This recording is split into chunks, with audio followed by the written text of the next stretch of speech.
الحمدللہ رب العالمین والصلاة والسلام علی سید الانبیاء والمرسلین نبینا محمد وعلی آلہ وصحبہ اجمعین، اما بعد۔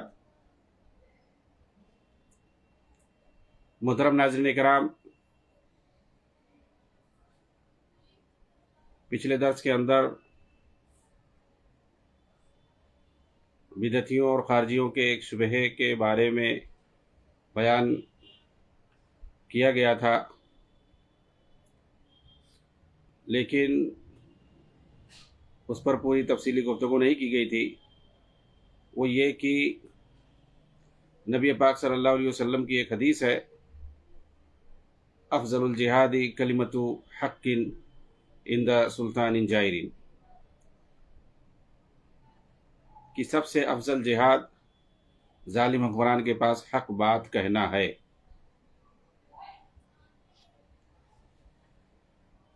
یہ لوگ اس سے استدلال کرتے ہیں اس حدیث سے، اور کہتے ہیں کہ ظالم حکمرانوں پر نکیر کرنا جہاد ہے۔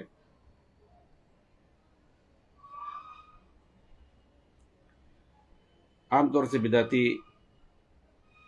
اس روایت کو بنیاد بنا کر کے حکمرانوں پر طعن و تشریح کرتے ہیں، ان کے خلاف خروج اور بغاوت کے لیے راہ ہموار کرتے ہیں، ان کی عیب جوئی کر کے، ان کے خلاف پروپیگنڈا کر کے، وغیرہ وغیرہ۔ سب سے پہلے یہ چیز یاد ہونی چاہیے، یہ اصول یاد ہونا چاہیے کہ جو بدعتی ہوتے ہیں، جو نفس پرست ہوتے ہیں، ہوا پرست ہوتے ہیں، جن کا انحراف ہوتا ہے، ان کے دلوں میں کجی ہوتی ہے، اور وہ ضلالت اور گمراہی کے کھائیوں میں بھٹک رہے ہوتے ہیں، یہ بدعتی قرآن و حدیث سے استدلال کرتے ہیں، چاہے ان کے یہاں فکر کی غلطی ہو، عقیدے کے اندر انحراف ہو، یا دینی احکام کے اندر انحراف پایا جاتا ہو۔ یہ بھی کتاب و سنت ہی سے استدلال کرتے ہیں۔ تو ان کے یہاں یہ اصول ہے، میں بتا دوں کہ یا تو ان کی دلیل صحیح نہیں ہوتی ہے، وہ کسی ضعیف روایت سے یا کسی تاریخی واقعات سے من گھڑت موضوع روایت سے استدلال کریں گے، بزرگوں کی کہانی، خواب و منامات اور کرامات وغیرہ سے استدلال کریں گے، لوگوں کو جذبات میں لا کر کے ان کے جذبات سے کھلواڑ کریں گے۔ جذبات سے بھی یہ لوگ بہت زیادہ استدلال کرتے ہیں۔ تو یہ پہلی بات یاد رکھیں کہ ان کے ہاں عام طور سے عموماً ان کی جو دلیل ہوتی ہے وہ صحیح نہیں ہوتی ہے۔ دوسری چیز، دلیل ممکن ہے صحیح ہو، یعنی وہ قرآن کی کوئی آیت پیش کر رہے ہوں یا کوئی صحیح حدیث پیش کر رہے ہوں، ممکن ہے دلیل ان کے پاس جو ہے صحیح ہو، لیکن اس سے استدلال جو کرتے ہیں وہ استدلال نہیں صحیح ہوتا ہے، اور اصل جو ہے استدلال ہوتا ہے، تو استدلال ان کا غلط ہوتا ہے۔ آپ دیکھیں طاہر القادری نے میلاد نبوی پر، اس کی حقیقت پر، اس کے منانے پر، اس کے جواز پر اس نے 1000 صفحے کی کتاب لکھی ہے۔ سینکڑوں دلیلیں اس نے قرآن کی آیتوں سے اور صحیح حدیثوں سے نقل کیا ہے۔ اب آپ سوچیں کہ کیا وہ دلیلیں صحیح ہوگی میلاد منانے پر؟ بالکل ایک بھی دلیل صحیح نہیں ہے، لیکن اس نے ذکر کیا ہے، اس نے آیتوں سے اور حدیثوں سے دلیل پکڑا ہے۔ تو یہ اصول یاد رکھیں کہ ان کے یہاں یا تو دلیل صحیح نہیں ہوتی ہے، یا اگر دلیل صحیح یہ لوگ ذکر بھی کرتے ہیں تو ان دلیلوں سے استدلال ان کا نہیں صحیح ہوتا ہے۔ ایسے اس حدیث کو بنیاد بنا کر یہ لوگ حکمرانوں پر، یہ افضل الجہاد کلمۃ حق عند سلطان جائر، اس حدیث کو، اس روایت کو بنیاد بنا کر کے یہ لوگ حکمرانوں کے خلاف عوام کو بھڑکاتے ہیں، ان پر طعن و تشریح کرتے ہیں، ان کی عیب جوئی کرتے ہیں، اور ان کے خلاف پروپیگنڈا کرتے ہیں، لوگوں کی نگاہوں میں، عوام کی نگاہ میں اس حاکم کو مبغوض بنا کے پیش کرتے ہیں۔ یہ جو ہے ان کی فطرت ہے، ان کی عادت ہے، اور ان کا عقیدہ اور ان کی فکر بھی یہی ہے، بلکہ ان کا ٹارگٹ اور نصب العین بھی یہی ہے۔ تو یہ ان کا اصل مقصد ہے، اس مقصد کے لیے انہوں نے اس حدیث کو، اس روایت کو بھی بنیاد بنایا ہے۔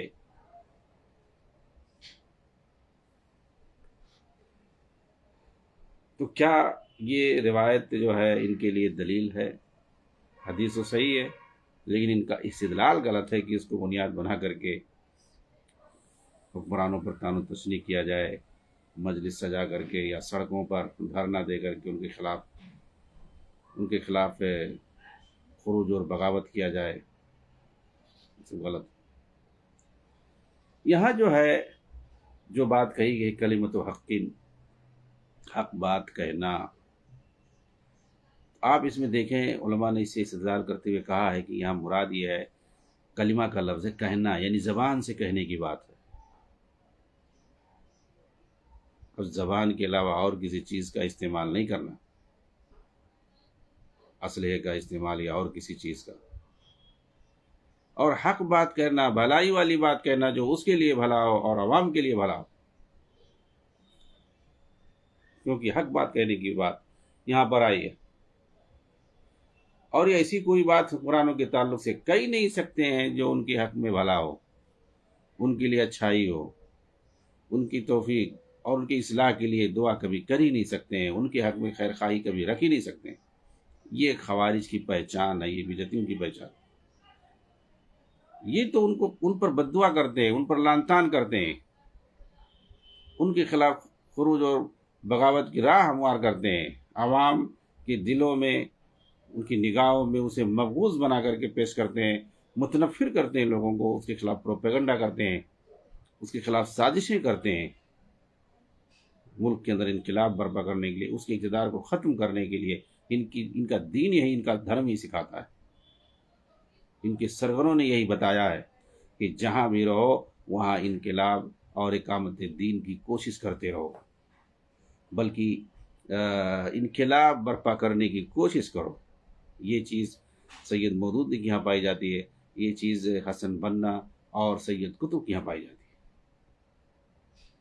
تو جو لوگ اس کی حکومت کو، اس کے اقتدار کو، اس کے تختے کو ختم کرنے، پلٹنے کی کوشش میں رہیں گے، اس کے خلاف پروپیگنڈا اور سازش کرنے کی کوشش میں رہیں گے، وہ لوگ اس کی اصلاح کے لیے کب دعا کر سکتے ہیں؟ اس کی بھلائی کے لیے کوئی کلمہ کب کہہ سکتے ہیں؟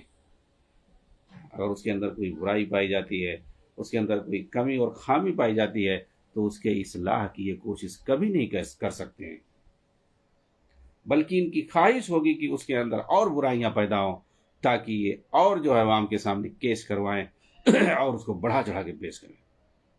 جی ہاں، یہ کبھی اصلاح کی دعا اس کے لیے نہیں کر سکتے، جبکہ سلف کا طریقہ یہ رہا ہے کہ حکمرانوں کے تعلق سے وہ دعائیں کرتے۔ یہ عام رواج رہا ہے مسجدوں میں، ائمہ ان کے حق میں، حکمرانوں کے حق میں، خواہ وہ کیسے بھی ہوں، ان کی اصلاح کے لیے دعا کرنا۔ تو اصلاح کے لیے دعا کرنا یہ جو ہے ائمہ اہل سنت کا اور یہ سلف کا طریقہ رہا ہے۔ بعض سلف سے پوچھا گیا کہ بعض سلف نے کہا کہ اگر مجھے معلوم ہو کہ فلاں دعا میری اللہ قبول کرے گا، یقین ہو کہ یہ دعا ہماری قبول ہو جائے گی، تو میں اسے حاکم کے لیے خاص کر دوں گا۔ تو پوچھا گیا کہ آخر کیوں؟ بھائی اگر کسی کو معلوم ہو جائے گی یہ دعا ہماری قبول ہو جائے گی، کیا یقین ہو جائے، تو وہ اپنے لیے خاص کرے گا۔ تو کہا اس لیے کہ اگر اس کی اصلاح ہو جائے گی تو اس سے جو ہے پورے قوم و ملت کی اصلاح ہو جائے گی، پورے ملک کی اصلاح ہو جائے گی، کیونکہ حاکم کے اندر جو فساد اور بگاڑ پیدا ہوتا ہے تو رعایا کے اندر بھی فساد اور بگاڑ ہوتا ہے، اور حاکم کے اندر جب اصلاح پیدا ہوتی ہے تو رعایا کے اندر بھی اصلاح پیدا ہوتی ہے۔ تو یہ تو سلف کی سوچ تھی، جی ہاں، اور آج بھی سلف کی سوچ پر عمل کرنے والے موجود ہیں۔ تو اس کے اندر یہ ضروری ہے کہ وہ چیز کیا ہو، زبان سے کہی جائے، کیونکہ منکر پر نکیر کرنے کے درجات ہیں۔ یہ پہلا درجہ ہاتھ سے طاقت سے اس منکر کو، اس برائی کو ختم کرنے کا حکم دیا گیا. یہ پہلا درجہ ہے، اور یہ ضروری ہے کہ اس کے لیے ہمارے پاس طاقت ہے. یہ استطاعت کے ساتھ مشروط ہے، استطاعت کے ساتھ مشروط ہے. اللہ کے رسول صلی اللہ علیہ وسلم نے فرمایا ہے من رأى منکم منکرا فلیغیرہ بیدہ فإن لم يستطع فبلسانہ فإن لم يستطع فبقلبہ وذلک اضعف الایمان. یہ پہلا مرحلہ ہے، پہلا درجہ ہے کہ آدمی اس کو طاقت سے ختم کر دے. اگر اس کی استطاعت نہ ہو تو زبان کا استعمال کرے. تو یہاں حاکم کے سامنے اللہ کے نبی صلی اللہ علیہ وسلم نے جو اسلوب و طریقہ استعمال کیا ہے منکر پر نکیر کرنے کا، وہ زبان کا ہے. بات کے ذریعے سے، زبان کے ذریعے سے اسے سمجھایا جائے ناصحانہ اور خیر خواہانہ جذبے کے تحت. اور تیسرا جو درجہ ہے اور وہ آخری درجہ ہے، دل میں اسے آدمی برا سمجھے، اسے نہیں یعنی جو ہے طاقت کا استعمال نہیں کر سکتا، حتیٰ کہ زبان کا بھی استعمال نہیں کر سکتا ہے. ایسی صورت، ایسی سچویشن ہو سکتی ہے، تو پھر وہاں پر خاموشی بہتر ہے. البتہ دل کے اندر اس برائی کو وہ برا سمجھے. فَإِن لَمْ يَسْتَطِعْ فَبِقَلْبِهِ، اور یہ ایمان کا جو ہے آخری اور کمزور ترین درجہ ہے. تو یہاں پر یہ بھی سمجھ لیں کہ ضروری ہے کہ استطاعت کی بنیاد پر یہ بات ہم کہیں گے، اور اس سے پہلا والا جو مرحلہ ہے طاقت کا استعمال، اس کا یہاں ذکر نہیں ہے. اس روایت کو بنیاد بنا کر کے ہم جو ہے طاقت کا استعمال نہیں کریں گے، ہاتھ کا، تلوار کا، اسی طرح سے اور کسی چیز کا، مظاہرے کا، دھرنے کا، کیونکہ ان چیزوں سے منع کیا گیا ہے. شیخ الاسلام ابن تیمیہ رحمۃ اللہ نے تو یہاں تک کہا ہے کہ اگر امر بالمعروف اور نہی عن المنکر کے فریضے کی ادائیگی سے اصلاح سے زیادہ فساد اور بگاڑ لازم آئے، ہوتا ہے کہیں پر حق بات کہنے سے بھی فساد ہو جاتا ہے. اسی لیے کہا جاتا ہے لکل مقال مقام، ہر بات کے لیے ایک جگہ ہوتی ہے.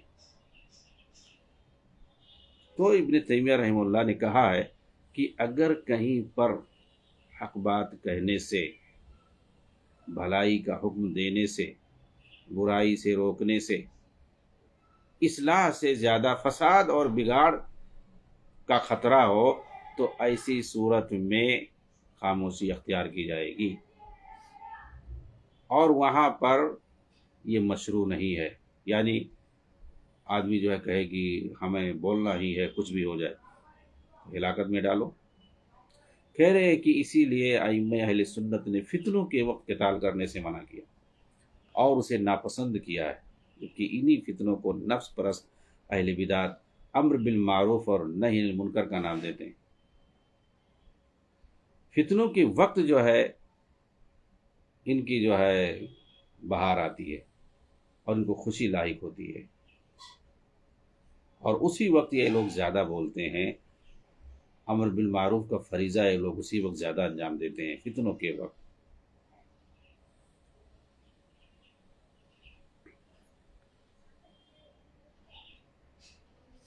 حالانکہ اصلاح کی جو اہمیت ہے وہ اپنی جگہ مسلم ہے.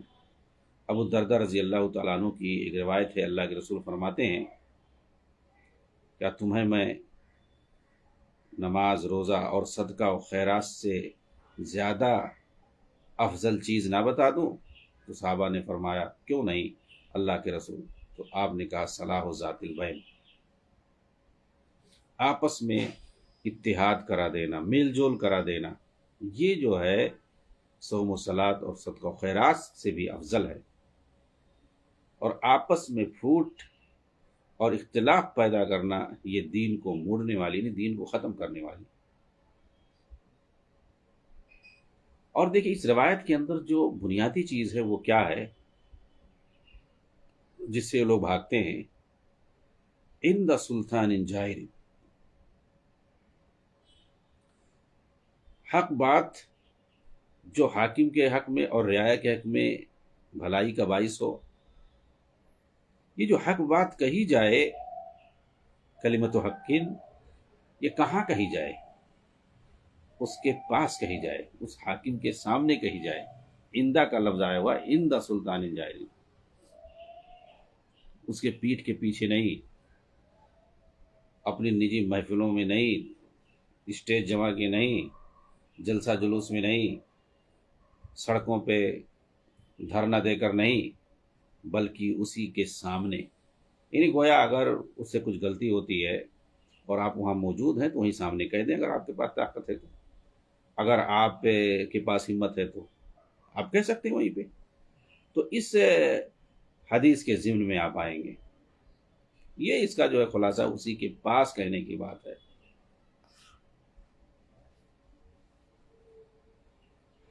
اور اسی کے پاس اور دوسری حدیثوں سے ملتا ہے کہ اس کے پاس سے مراد یہ ہے کہ اس کو تنہائی میں لے جا کے کہنا۔ جی ہاں، دوسری روایتوں سے پتہ جو چلتا ہے کہ تنہائی میں اس سے کہنا، بات کرنا، اگر اسے کوئی غلطی ہو جائے اور اسے آپ نصیحت کرنا چاہتے ہیں جو ملک ملت کے لیے بھلا ہو، تو آپ تنہائی میں اس سے ملیں اور اس سے بات کریں۔ یہ اصل مقصد ہے، کیونکہ ایک عام آدمی بھی یہ پسند نہیں کرے گا کہ اگر اس سے کچھ غلطی ہو جائے، اس سے کچھ گناہ سرزد ہو جائے تو اس کو بھری محفل میں کہا جائے، اس میں وہ رسوائی محسوس کرتا ہے، وہ نہیں پسند کرے گا کہ اس کی غلطی کو جو ہے بھری محفل میں اچھالا جائے، خواہ اس کو ناسیانہ جذبے سے کیوں نہ کہی جائے۔ اور اگر نازیانہ جذبہ نہ ہو تو غصہ بھی ہوگا، اور اگر اس کے پاس طاقت ہوگی تو انتقام لینے کی بھی کوشش کرے گا۔ کوئی بھی انسان ہو، وہ یہ نہیں چاہے گا کہ اس کی غلطیوں کو بھری مجلس میں اچھالا جائے، اور اس کو جو اس کی جو فضیحت کی جائے مجلس میں، وہ یہی چاہے گا کہ اس کو تنہائی میں جو ہے سمجھایا جائے۔ اس کو نصیحت کرنا ہے تو تنہائی میں نصیحت کی جائے۔ تو جب ایک عام آدمی نہیں پسند کرے گا تو ایک حاکم کیوں پسند کرے گا؟ عام آدمی کی اگر رسوائی ہو رہی ہے مجلس میں تو وہ چاہے گا کہ ہم انتقام لیں، تو ایک حاکم کیوں نہیں چاہے گا؟ اسی لیے جو ہے حاکم کے لیے یہ چیز ہے۔ حدیثوں سے پتہ چلتا ہے، ابھی حدیثیں ہم پیش کریں گے، کہ یہ جو اندہ سلطان کا لفظ آیا ہوا ہے کہ بادشاہ کے پاس جو ہے، حاکم کے پاس یہ بات کہی جائے، حق بات، تو وہاں پاس سے مراد یہ ہے کہ اس کو تنہائی میں لے جا کر کہی جائے وہ بات۔ اگر وہ مان لیا تو اچھی بات ہے، یہی مطلوب ہے، نہیں مانا تو آدمی جس نے بات کہی ہے اس نے اپنی ذمہ داری پوری کر دی، وہ بری ذمہ ہو گیا، حق ادا کر دیا اپنا۔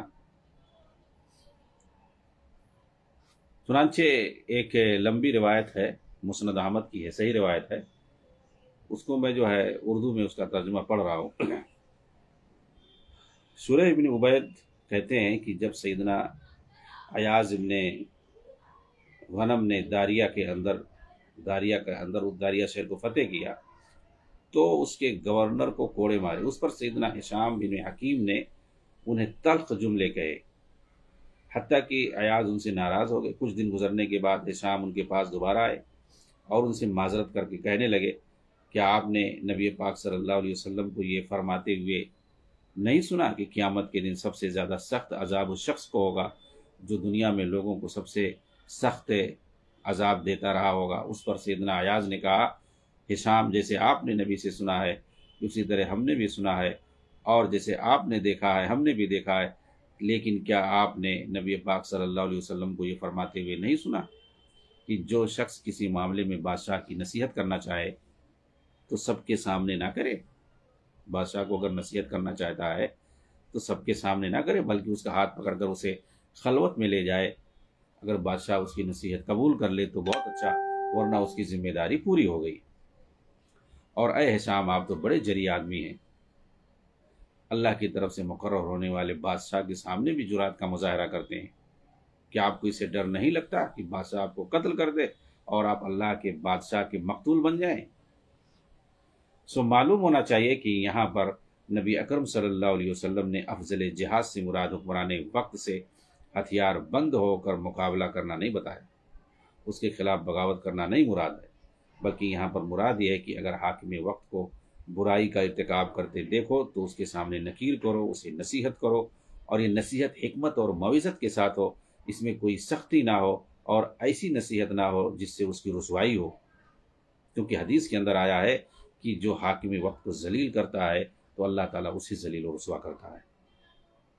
ایک روایت ہے، زیاد ابن قصیب العدوی کہتے ہیں کہ میں ابو بکرہ رضی اللہ تعالیٰ عنہ کے ساتھ تھا، ابن عامر کے منبر کے پاس، جو کہ خطبہ دے رہے تھے، وہ گورنر تھے، ابن عامر جو تھے وہ شہر کے گورنر تھے، وہ خطبہ دے رہے تھے اور وہ باریک کپڑا پہنے ہوئے تھے۔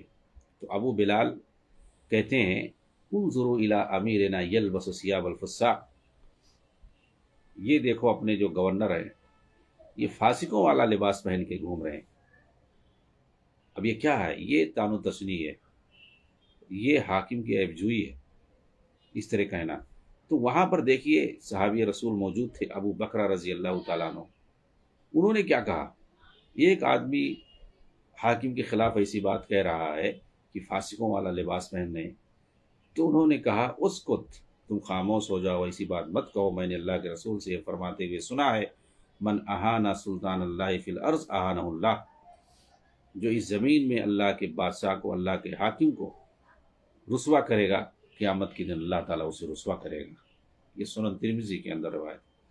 چنانچہ اگر حاکم وقت تک رسائی ممکن ہو اور وہاں تک آدمی پہنچ جائے اور اسے نصیحت بھی کرے تو ایسی صورت میں اس کا جو فریضہ تھا اس نے اسے ادا کر دیا اور بات ختم ہو گئی۔ لیکن اگر اس تک رسائی کی کوئی صورت نظر نہ آئے تو یہ اصول معلوم ہونا چاہیے کہ اللہ تعالیٰ نے کسی بھی نفس کو اس کی طاقت سے زیادہ مکلف نہیں بنایا، اور یہ بھی معلوم رہے کہ اگر نصیحت کے بعد اس نے اسے قتل کر دیا، حالانکہ اس نے نصیحت کے جو شرعی ضوابط اور اصول تھے اور جو شرائط تھے ان کا اس نے لحاظ رکھا تھا، تو ایسی صورت میں وہ شہید ہوگا، جیسا کہ ایک حدیث کے اندر آیا ہے کہ اللہ کے نبی صلی اللہ علیہ وسلم نے فرمایا حمزہ بن عبد المطلب شہداء کے سردار ہے، اور وہ شخص بھی شہید ہے جو کسی ظالم حاکم کے پاس جا کر اسے بھلائی کا حکم دے اور برائی سے روکے مگر وہ اسے قتل کر دے۔ تو وہاں پر حکمت اور موعظت سے کام لیا جائے اور نرمی سے کام لیا جائے۔ آپ دیکھیں قرآن کے اندر اللہ تعالیٰ نے حضرت موسیٰ علیہ السلام، حضرت ہارون علیہ السلام کو بھیجا تھا فرعون کے پاس جو کہ وقت کا حاکم تھا، اور میں سمجھتا ہوں کہ فرعون سے بڑا ظالم حاکم کون آ سکتا ہے؟ اس کے سامنے بھیجا تھا، اس کے پاس، اس کے دربار میں کہا جاؤ، اس کے پاس جا کر کے نصیحت کرو، فَأْتِيَاهُ فَقُولَا لَهُ قَوْلًا لَّيِّنًا، فرعون کے پاس تم دونوں جاؤ اور اسے نصیحت کرو اور اسے جا کر کے نرم بات کرنا، نرمی سے بات کرنا۔ اور ایک دوسری آیت کے اندر ہے کہ اس کے پاس جا کر کے اس سے نرمی سے بات کرنا، ہو سکتا ہے وہ اللہ سے ڈر جائے اور تقوی اختیار کرے۔ دیکھیے وقت کا جو ظالم بادشاہ ہے فرعون ہے، اس کے پاس ایک نبی کو اللہ تعالیٰ بھیج رہا ہے کہ اس کے پاس جاؤ، اس کے دربار میں جاؤ، اس سے بات کرو اور اس سے نصیحت کرو، ہو سکتا ہے وہ اللہ سے ڈر جائے اور نصیحت حاصل کر لے۔ یہ نہیں کہا کہ جاؤ بنو اسرائیل کو مصر کے اندر اکٹھا کرو، وہ بہت ستائے گئے ہیں، وہ فرعون نے بہت زیادہ ان کو ستایا ہے، جاؤ وہاں پر بنی اسرائیل کو اکٹھا کرو اور مصر کی سڑکوں پر جا کے مظاہرہ کرو اور فرعون کے خلاف ماحول بناؤ، بغاوت کرو اور انقلاب پیدا کر کے اس کی حکومت کو گرا دو اور جا کے قابض ہو جاؤ، کیونکہ اصل دین کا مقصد ہے کیا؟ حکومت اور قائم کرنا، اقامت دین ہے، حکومت قائم کرنا مطلب یہ ان کی نگاہ میں۔ تو کیا اللہ تعالیٰ نے ایسا کہا؟ اور کیا حضرت موسیٰ نے ایسا کیا کہ بنی اسرائیل کو لے کر کے اس کے خلاف کھڑے ہو جائیں اور پھر جو اس کی حکومت ختم کر دیں؟ حضرت موسیٰ علیہ السلام کیا حکومت قائم کرنے آئے تھے؟ آپ تصور کریں اگر حکومت قائم کرنا جیسے لوگ بولتے ہیں تو حضرت موسیٰ علیہ السلام کے پاس ٹائم تھا، وقت تھا، سب کچھ تھا، اور مصر کے اندر وہ حکومت قائم کر سکتے تھے، کیونکہ جب آپ وہاں سے بنو اسرائیل کو لے کے نکل گئے تو کیا ہوا؟ فرعون اپنی پوری فوج کے ساتھ غرق ہو گیا، اور اس کے بعد موسیٰ علیہ السلام بنو اسرائیل کو لے کے کہاں تھے؟ میدان تی میں 40 سال تک تھے. واپس جا کر کے مصر میں حکومت قائم کر سکتے تھے کہ چلو بھائی مصر میں چلو حکومت قائم کرتے ہیں. فلسطین میں تم لوگ جہاد نہیں کر سکتے ہو، جا کر کے لڑائی نہیں کر سکتے ہو، تمہارے پاس طاقت نہیں ہے، کہہ رہے ہو کہ بہت جابر قوم ہے، ہم نہیں لڑ سکتے، تم اور تمہارا رب جا کر کے لڑو. تو تمہارے پاس طاقت ہے، چلو مصر میں چلتے ہیں، وہاں تو کوئی حاکم نہیں اس وقت، فرعون تھا وہ بھی ختم ہو گیا اپنی فوج کے ساتھ، وہاں قبطی ہیں، ان سے مقابلہ کر کے ہم لوگ وہاں حکومت قائم کریں گے. 40 سال تک وہاں رہے. پھر بعد میں دوسرے نبی کے ساتھ مل کر کے انہوں نے لڑائی کی اور پھر اس کے بعد شہر کو فتح کیا اور انہوں نے حکومت بنائی. تو موسیٰ علیہ السلام، ہارون علیہ السلام نے کیوں نہیں وہاں جا کر کے حکومت بنا لی؟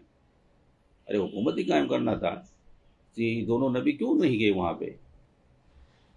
تو بہرحال بتانا یہ مقصد یہ ہے کہ انبیاء کو بھی یہ حکم ہوا کہ وہ حاکم کے سامنے جا کر کے نرمی سے بات کرے اور انہیں سمجھائیں. تو یہ اصل مقصود ہے. حضرت اسامہ رضی اللہ تعالیٰ عنہ، اسامہ بن زید جو اللہ کے نبی کے محبوب تھے، ان کا لقب یہی تھا حب رسول اللہ. ان کی ایک روایت ہے صحیح بخاری اور مسلم کی ہے. انہوں عثمان رضی اللہ تعالیٰ عنہ کے زمانے خلافت میں آخر میں ایسے ہی کچھ سرفرے قسم کے لوگوں نے ان سے پوچھا کہ آپ لوگ خلیفہ کو نصیحت کیوں نہیں کرتے؟ تو حضرت اسامہ نے کیا کہا؟ کیا تم سمجھتے ہو کہ تمہیں اسی وقت پتہ چلے گا کہ میں نصیحت کو جب تمہیں بتاؤں اور سڑکوں پر مائک سے لے کے بتاتا رہوں لوگوں کو کہ میں نے نصیحت کیا ہے؟ ہم نصیحت کرتے ہیں لیکن اس کا ڈھنڈورا نہیں پیٹتے ہیں. یہ ہمارے اور حاکم کے درمیان کی بات ہے، فیما بینی و بینہ، اور میں فتنہ اور فساد کا دروازہ کھولنا نہیں چاہتا ہوں. یہ حضرت اسامہ نے بات کہی تھی. اس وقت جو ہے سبائی فکر کے لوگ پائے جاتے تھے، خارجی قسم کے لوگ آخری زمانے میں پائے جاتے تھے. انہوں نے ان سرفروں نے اس طریقے سے سوال کیا تھا، صحیح مسلم کے اندر یہ روایت موجود ہے. ابن عثیمین رحمہ اللہ جب زندہ تھے ان سے بھی اسی طریقے کا سوال کیا گیا تھا کہ کچھ لوگ کہتے ہیں کہ آپ لوگ حکام کو نصیحت نہیں کرتے ہیں، ایسا ہے ویسا ہے. تو انہوں نے بھی یہی جواب دیا تھا سوال کرنے والوں کو، کیا کہ تم لوگ سمجھتے ہو کہ ہم تم سے بتائیں آ کر کے تبھی جو ہے پتہ چلے گا کہ ہم نصیحت کرتے ہیں؟ میں بھی نصیحت کرتا ہوں اور ہمارے ساتھ جو علماء اٹھتے بیٹھتے ہیں حکمرانوں کے ساتھ وہ بھی انہیں نصیحت کرتے ہیں، سب لوگ نصیحت کرتے ہیں. لیکن ہم لوگ شرعی طریقے سے جو حکم ہے اسی پر عمل کرتے ہیں، ان کے سامنے نصیحت کرتے ہیں، نجی مجلسوں میں ان کے سامنے ہم نصیحت کرتے ہیں. ہم جو اسے اسٹیج پر ان کو رسوا نہیں کرتے ہیں. ہماری بات اگر وہ مان لیے اور مانتے بھی ہیں اکثر تو اچھی بات ہے، اور نہیں مانتے تو ہماری ذمہ داری پوری ہو گئی. تو یہ طریقہ اصل ہے، ورنہ اس حدیث کو بنیاد بنا کر کے یہ لوگ صرف عوام کو بیوقوف بناتے ہیں. اس حدیث پہ عمل نہیں کرتے. اس حدیث پہ عمل کرتے تو سب سے پہلی چیز یہ حاکم کی خیر خواہی کے لیے کہتے کوئی بات، اور اس کی اصلاح کے لیے کرتے، اس کی اصلاح کے لیے دعا کرتے. جبکہ ان کی یہاں اصلاح کے لیے، حاکم کی اصلاح کے لیے دعا کرنا یہ تو بہت بڑی بات ہے، ان کے یہاں گناہ کبیرہ ہے.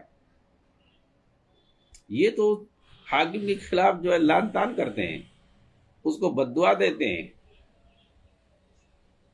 اس کی عیب جوئی کرتے ہیں، اس کے خلاف پروپیگنڈا کرتے ہیں. وہ کب جو ہے اس کے حق میں دعا کریں گے اس کی بھلائی کے لیے، یا یہ کہ اس کی اصلاح کے لیے تاکہ ملک اور ملت کی اصلاح ہو.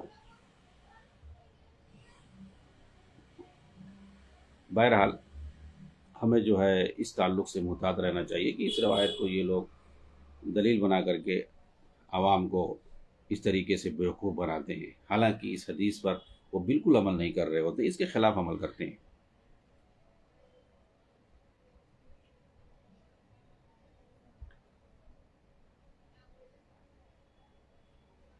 اسی پر میں اکتفا کرتا ہوں.